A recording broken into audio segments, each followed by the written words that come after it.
I'm Jessica Owens. This seminar is about nonverbal communication and how it is relevant to the workplace. First, I will give a brief introduction to what nonverbal communication is.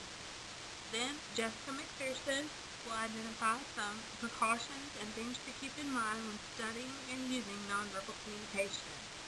Also, she will explain why nonverbal communication is important. Next, Marcus will tell us the types of nonverbal communication and give us examples relevant to the business world. Jeff will show how verbal and nonverbal communication relate to each other. Then he will discuss nonverbal communication's benefits and application in the workplace. Finally, I will review main points we hope our audience will take away from this presentation. There are three types of communication: oral, written, and nonverbal. All three are utilized in the workplace. We are focusing on nonverbal communication, which is seen when you interact with someone in person or in a video conference. Nonverbal communication is the process of sending and receiving wordless, most of the time visual, cues between people. Consider the picture on the right. All of these people are giving nonverbal cues that they may or may not be aware of. These nonverbal signs may express who we are. They can indicate our emotions, our attitudes, and our personalities to others. These nonverbal signs help explain what we are trying to communicate. Understanding the importance of nonverbal communication will make you more aware of what you say without opening your mouth. Hi, I'm Jessica McPherson, and I will be speaking on the importance of nonverbal communication, as well as things to consider or be aware of regarding nonverbal communication. First, let me reiterate what Jessica Owens said last. Understanding nonverbal communication is important so we know what we and others say nonverbally. Consider the chart on the right. Nonverbal communication is equally or perhaps more important than verbal communication, since nonverbal cues make up at least 55% of the message we send to others. Nonverbal cues can reinforce what we say or contradict our words. Nonverbal communication is an essential part of sending messages to others and understanding messages others send to us. Communication is very important when it comes to the workplace. Businesses depend on frequent human interaction with supervisors, coworkers, current and potential customers for the company's efficiency and success. Our nonverbal cues indicate to others we work with whether or not we understand what they are saying. This will help our coworkers and supervisors know when they need to clarify what they have said. Also, it can indicate our attitudes as well as our happiness with our job. This could help supervisors know if they need to transfer someone to a different position or give more or less of a workload to maintain a happy work environment. When we go to an interview or meet others in the company for the first time, our nonverbal cues give the other person a general indication of who we are. The nonverbal signals we continue to give can affect our relationships positively or negatively, and therefore can affect whether or not we are promoted. Now let's look at some considerations and cautions when learning about and using nonverbal communication. Everyone uses nonverbal communication when physically interacting with others at home, in public, and in the workplace. However, much of the time we do not even realize it. We often unintentionally use nonverbal signals when we interact with others. We need to be careful and aware of what we say nonverbally to others. Imagine the people in the image are waiting for a job interview. If you were the one interviewing them, what would your initial reactions be to their nonverbal signs? To me, the first, third, and fourth person looks bored and disinterested. The second person looks relaxed or tired. The third person seems distracted.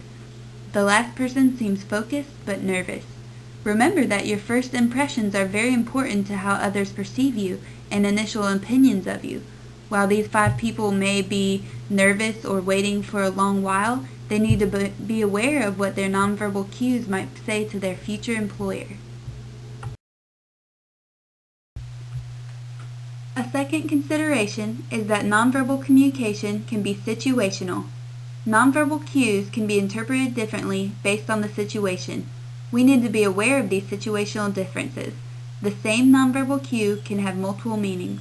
Let's consider the example of the smile. Generally speaking, the smile shows happiness. However, the smile can mean many different things depending on the situation. In the first picture on the left, a girl is using a polite smile. In Western culture, this smile is seen as a fake smile when one is forced to smile for photographs or when greeting others and not in a social mood. It can also indicate nervousness, stress, or dishonesty. The second from the left is the uneven smile.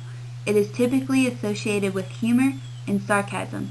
It can indicate conflicting emotions or even dishonesty. The third picture shows a grin or smirk, which often indicates arrogance or secretiveness. The fourth picture is the broad smile, which is typically viewed as an honest smile. It is used when one is truly amused or happy. When overused, though, and in some cultures, it can be viewed as insincere. In business situations, pay careful attention never to give off cues that signal dishonesty to others. This could damage your reputation, or it could damage your company's reputation. Finally, nonverbal communication can be cultural. Nonverbal signals have many different meanings in different cultures. Everyone in the business world especially needs to become educated and consider cultural differences in nonverbal communication. This is especially important to get your message across and not to offend those from different cultures. Look at the cartoon at the international airport on the right. The American and the Asian are greeting each other based on their own cultures, which is causing some confusion. The man and woman in the middle have different cultural expectations of personal space. This shows how there can be cultural confusion relating to nonverbal communication when we are uneducated about other cultures. The picture on the left shows an American correctly greeting an Asian since he knows the nonverbal greeting of that culture. We need to consider how nonverbal communication is unintentional, varies in different situations, and that there are cultural differences. This will help us better understand others and be aware of what we communicate to others. Types of nonverbal communication: posture and orientation. First, we will talk about body posture. The three body postures we will be talking about are slouching, being rigidly erect, and open and relaxed. Slouching can show a lack of confidence or low self-esteem, while being rigid may reflect stress, tension, and even a sense of inferiority. Neither of these postures are productive. In fact, Harvard professor Amy Cuddy has found that your body posture affects the body's chemistry. Two hormones that are affected by body posture are cortisol and testosterone. Cuddy's research found that people who sat for 2 minutes in a slouching closed position had a decrease in testosterone and an increase in cortisol. This caused the participants to feel inferior and also to be perceived that way by others.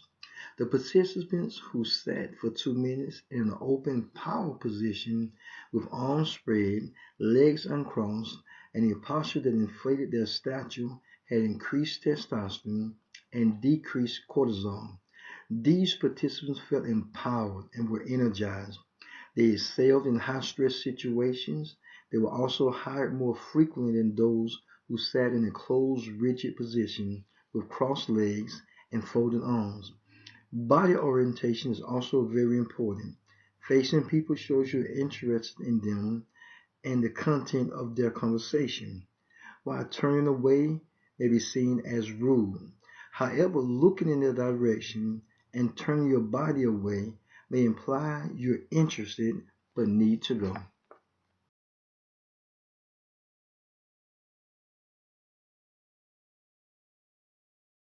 Types of nonverbal communication: touch and proximity. Touching can enhance a work relationship and build rapport and trust if received correctly. It can even promote unity and loyalty. However, touching can also strain a work relationship if unwanted or received in a negative sense, such as sexual harassment. To the lower right, we have a graph showing a lady and the distances that are acceptable within various relationships, ranging from intimate to public.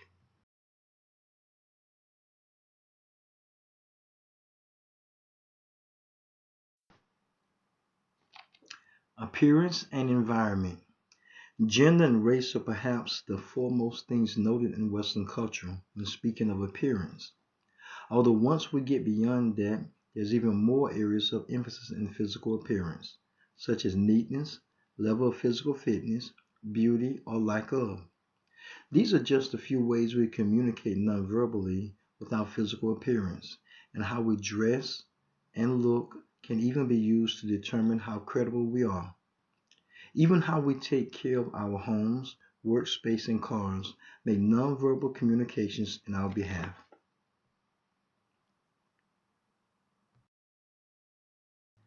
Paralanguage and silence. Paralanguage is nonverbal elements of speech that may affect the meaning of what's said. Oftentimes, in disagreements, we hear it's not what you said, but how you said it. The tone of voice, volume, and rate of speech can give a multitude of interpretations of what's spoken. The range can be from sarcasm, anger, fear, or even romance, determined by the paralanguage used and its context. Silence can also relay various messages, such as agreement, anger, disappointment, empathy, and disagreement, to name a few.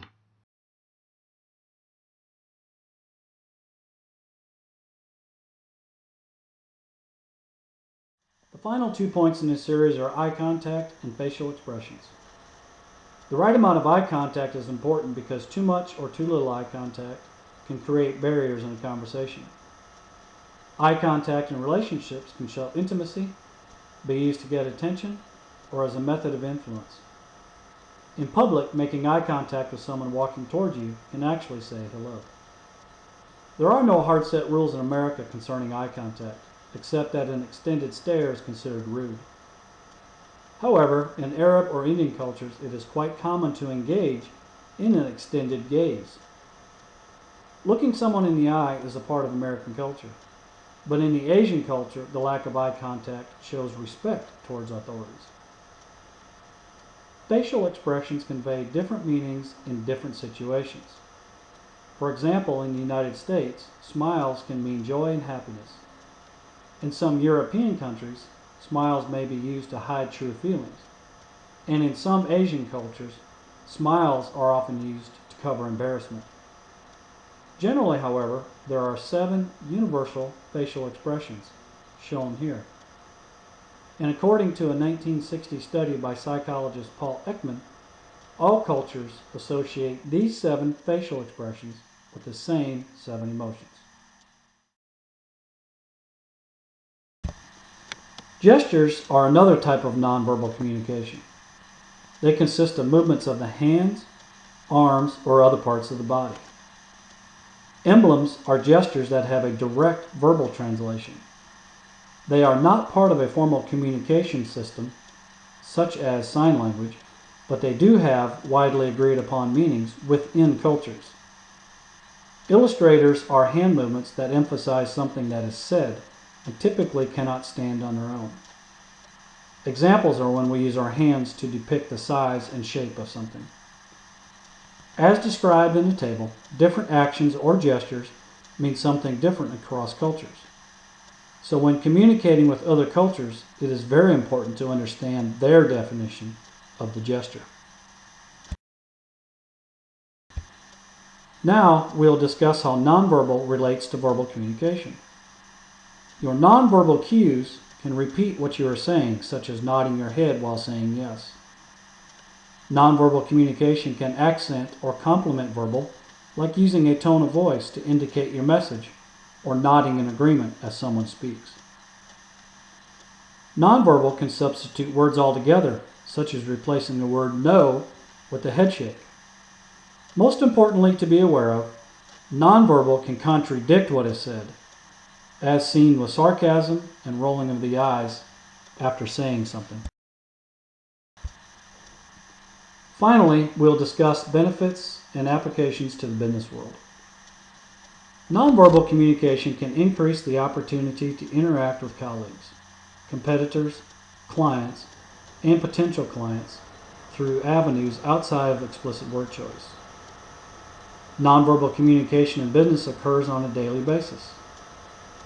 Cooperating people tend to sit side by side, while competitors will frequently face one another. Crossed legs or folded arms during a business meeting may signify relaxation or resistance to the ideas being presented.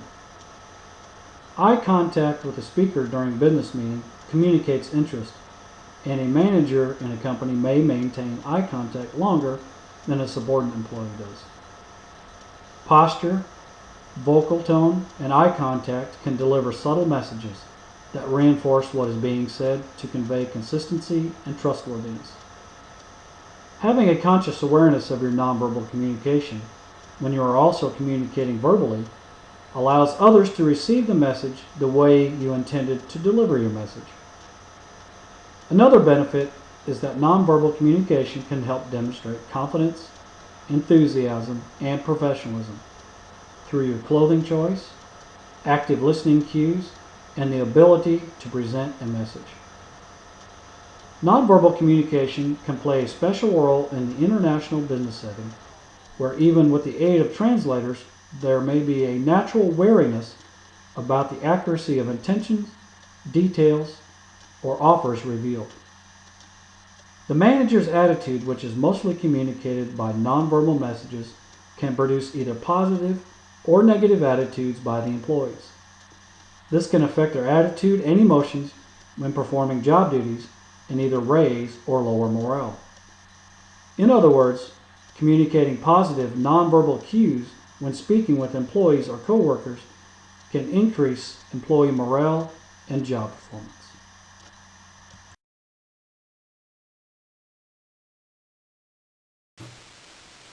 In conclusion, here are the points we would like our audience to take away from this presentation. Always be aware of nonverbal messages you might be sending. Educate yourself on cultural differences. Realize the importance of nonverbal communication. Know the types of nonverbal communication so you may better understand what others are trying to say and better understand what you are telling others through your nonverbal signals. Use nonverbal communication to reinforce rather than contradict what you say. Utilize nonverbal communication benefits and apply them to your life for better relationships and success in your home and in your career. See below for our list of references.